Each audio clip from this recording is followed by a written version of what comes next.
Okay, so we can start with the talk. I thought this was really beautiful title. It's called Don't Figure Out Life, Just Fall in Love with Who You Are. Yeah, I didn't make up the title, I have to say. Yeah, that's what I'm allowed to say. It's really beautiful.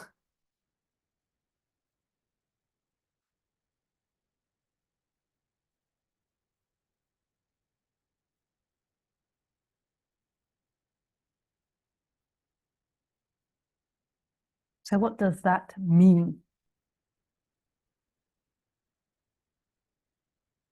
So most of the time, people coming to this subject come to it from the mind, come to it from thought. So you have a problem. So say you're feeling unhappy in your daily life, and then there is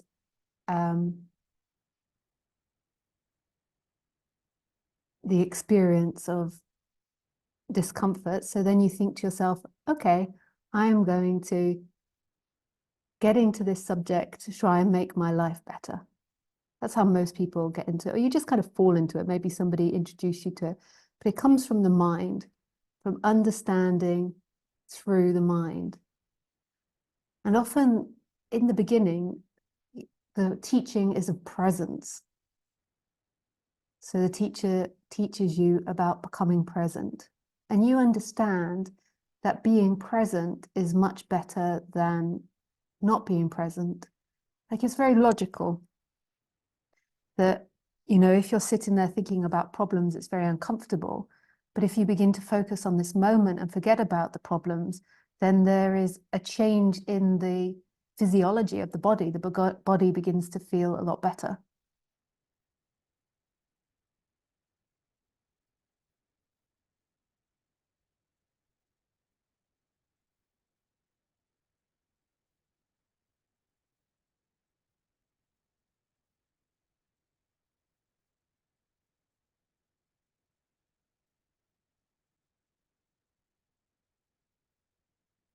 So if you become present, and if you put your attention in the present moment, everything begins to feel better. Well, not all the time. If you're in deep suffering, then putting your attention in the present moment is pretty hellish. But there might be brief moments where you comprehend that, or maybe you understand it intellectually. And then you imagine yourself as a body in the future that's going to be more peaceful when it practices putting the attention in the present moment, or putting the attention in the I am, or in consciousness. And there is this imagination of you in time, and there is a belief that the you in time will have a better experience.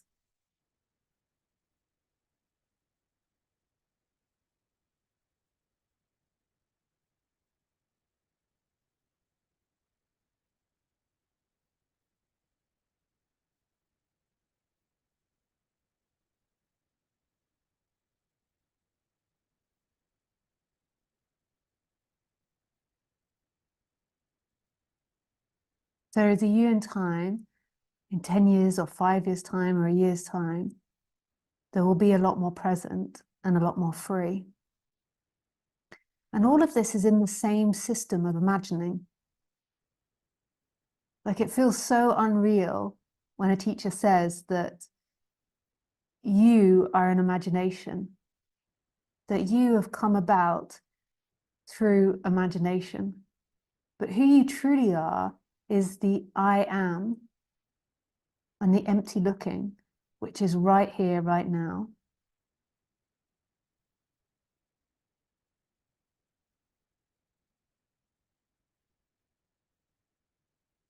And that's not something that goes into time.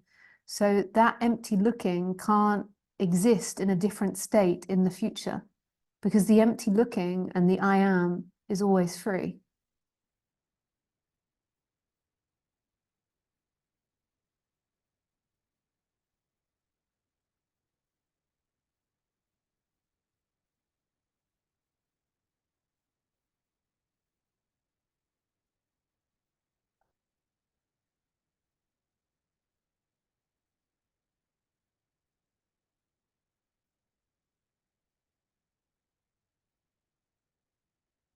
So this imagination of you in the future having a different experience of you is imagination, is thought-based.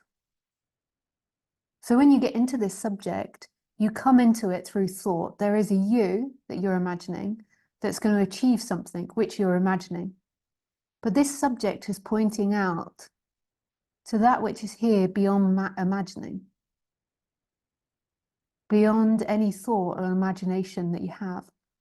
And it seems so impossible when you get into this subject that you, who you think yourself to be, could be an imagination. It feels so real because the empty looking and the I am seem like it's glued together with the story of yourself. So the storyteller feels so close to the consciousness and the I am, and there's no separation between them. So it feels, so who you feel like actually in every moment is the empty looking and the I am, but it so quickly goes into I am good, I am bad, I am right, I am better, I am this, I am that.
So, so what I love about this title is it says, don't figure out who you are, just fall in love.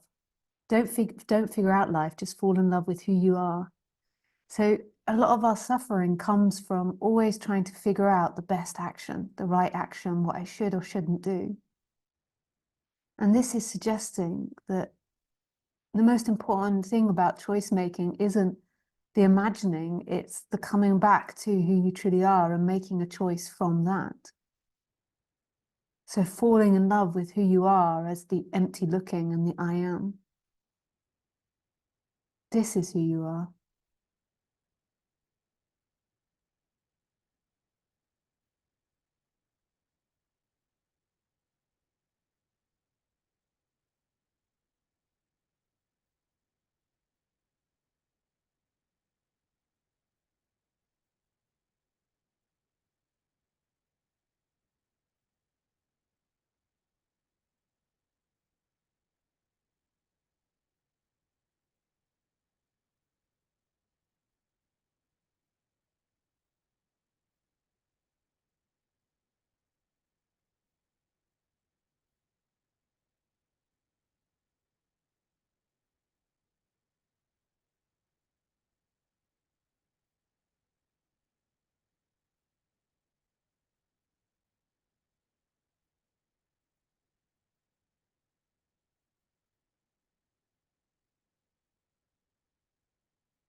The reason that we fall out of love with ourselves is because of seeking. So when separation begins, and it begins slowly at a young age, and then crystallizes most probably in teenage years,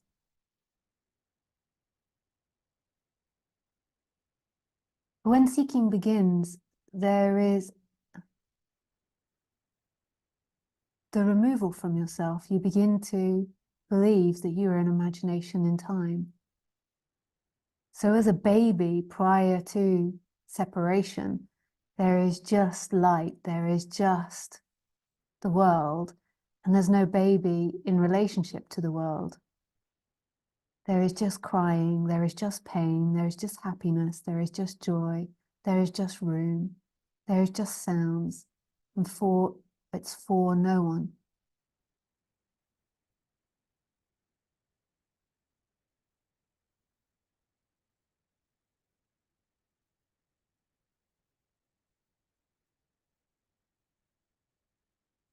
For no one.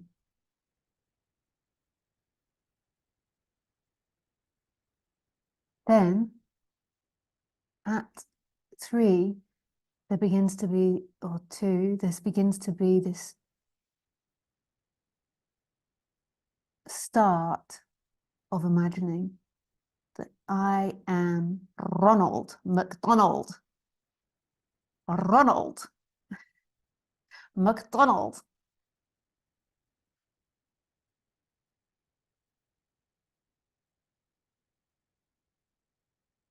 And I, as Ronald McDonald, am good or bad.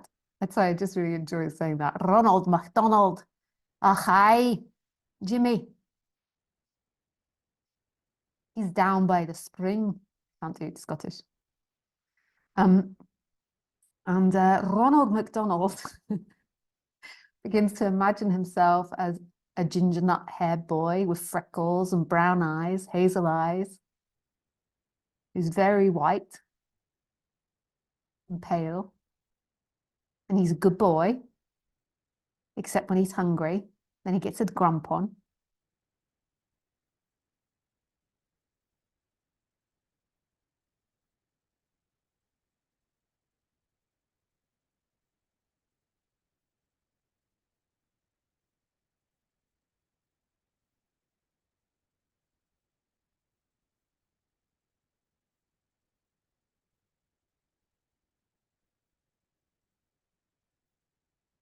And as soon as that imagination begins, so as soon as the consciousness and the I am begin to become laced with the thoughts of you, then seeking begins.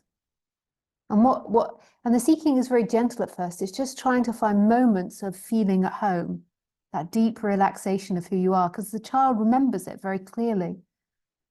So then it might be found in eating the ice cream or having mummy's love or playing with friends or being good. And then when he does that and has moments of achieving the seeking, there is the relaxation back into who he is, a forgetting about who he is, who he believes he is, and then a falling back in love with what he is as the I am and the empty looking.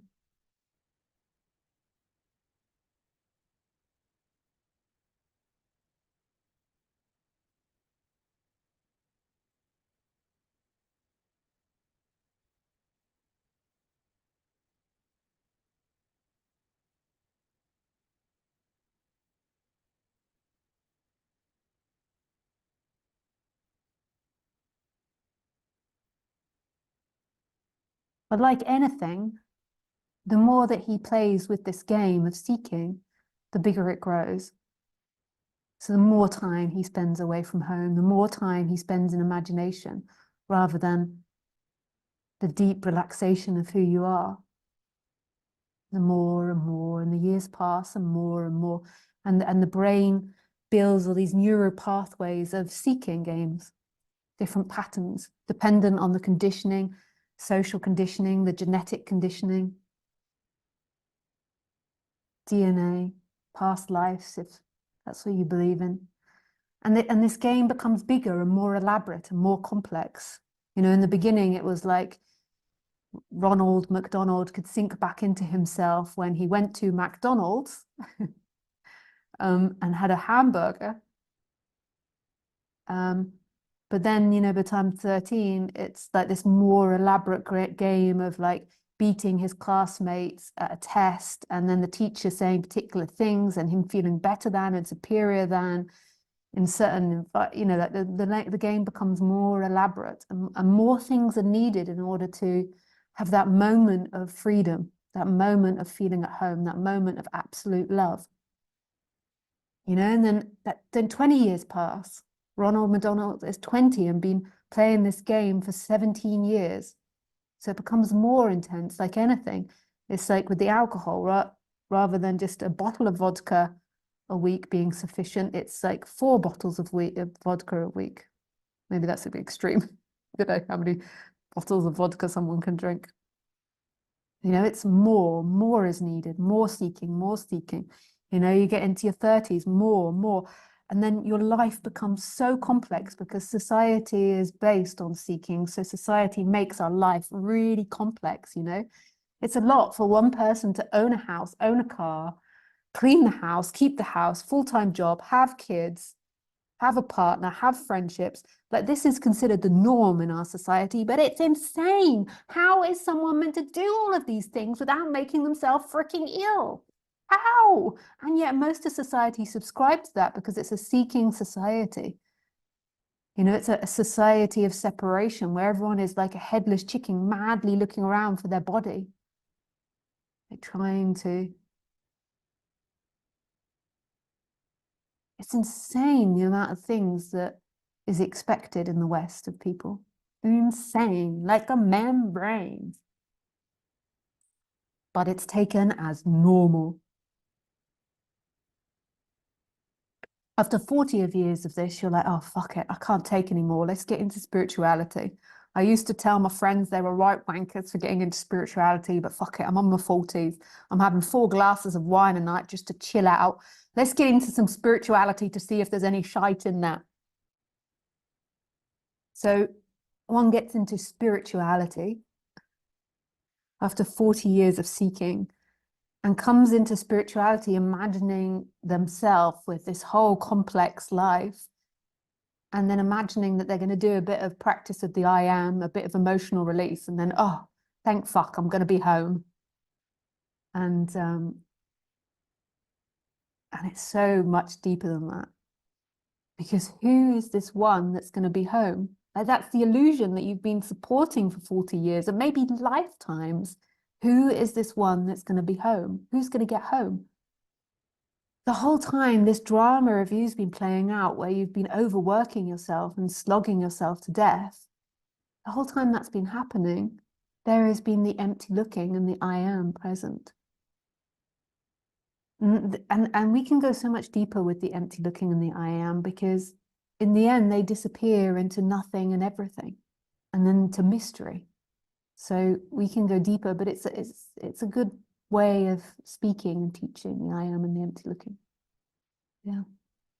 And then after a couple of years spirituality, they get tired of it because it loses its romance. They realize that it's a lot more harder, and they're still trying to carry on these insane lives that are incredibly hard to keep up and take a lot of money to keep up.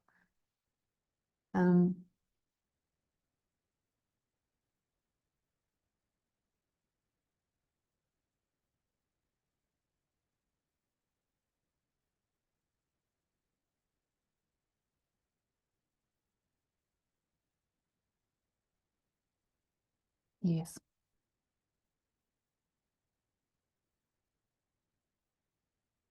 So then eventually they begin to come to realize who is going to be present. Because who are you? You've always been the empty looking and the I am. And it's not about becoming a perfect person, having a perfect body, sorting out all your emotions.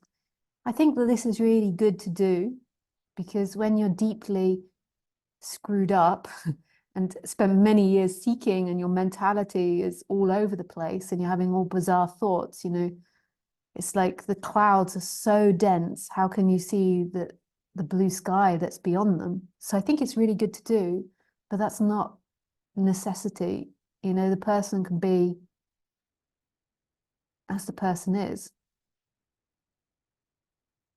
which, you know, people have emotions, people can be shitheads, people can be kind. That, I mean, that's not what liberation is. Liberation is the movement back to what you are. And yeah, it changes the person, but the person is still a person in the end.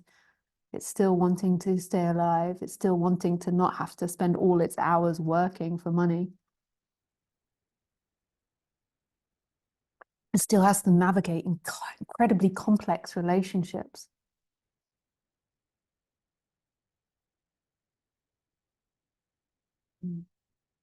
So it's really not about that. You know, focusing on fixing the story is an endless movement. You can always expand on the human level. And that's really beautiful, to be humble to that nobody on the human level becomes enlightened. Like, we can all expand and expand and expand always, endlessly. It's a movement beyond the person. It's a movement beyond thought. It's a movement beyond emotion. It's a movement beyond feeling and sensation and sight, sounds. What is it that's experiencing this? Who are you right now in this? Who is experiencing this?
So this is really a falling in love again with who you truly are.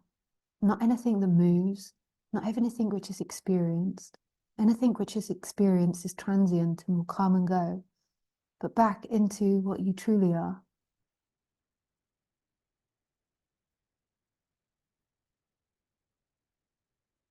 And it's not someone falling in love with it, it's you are love. That love being discovered again of who you are, of who everyone is.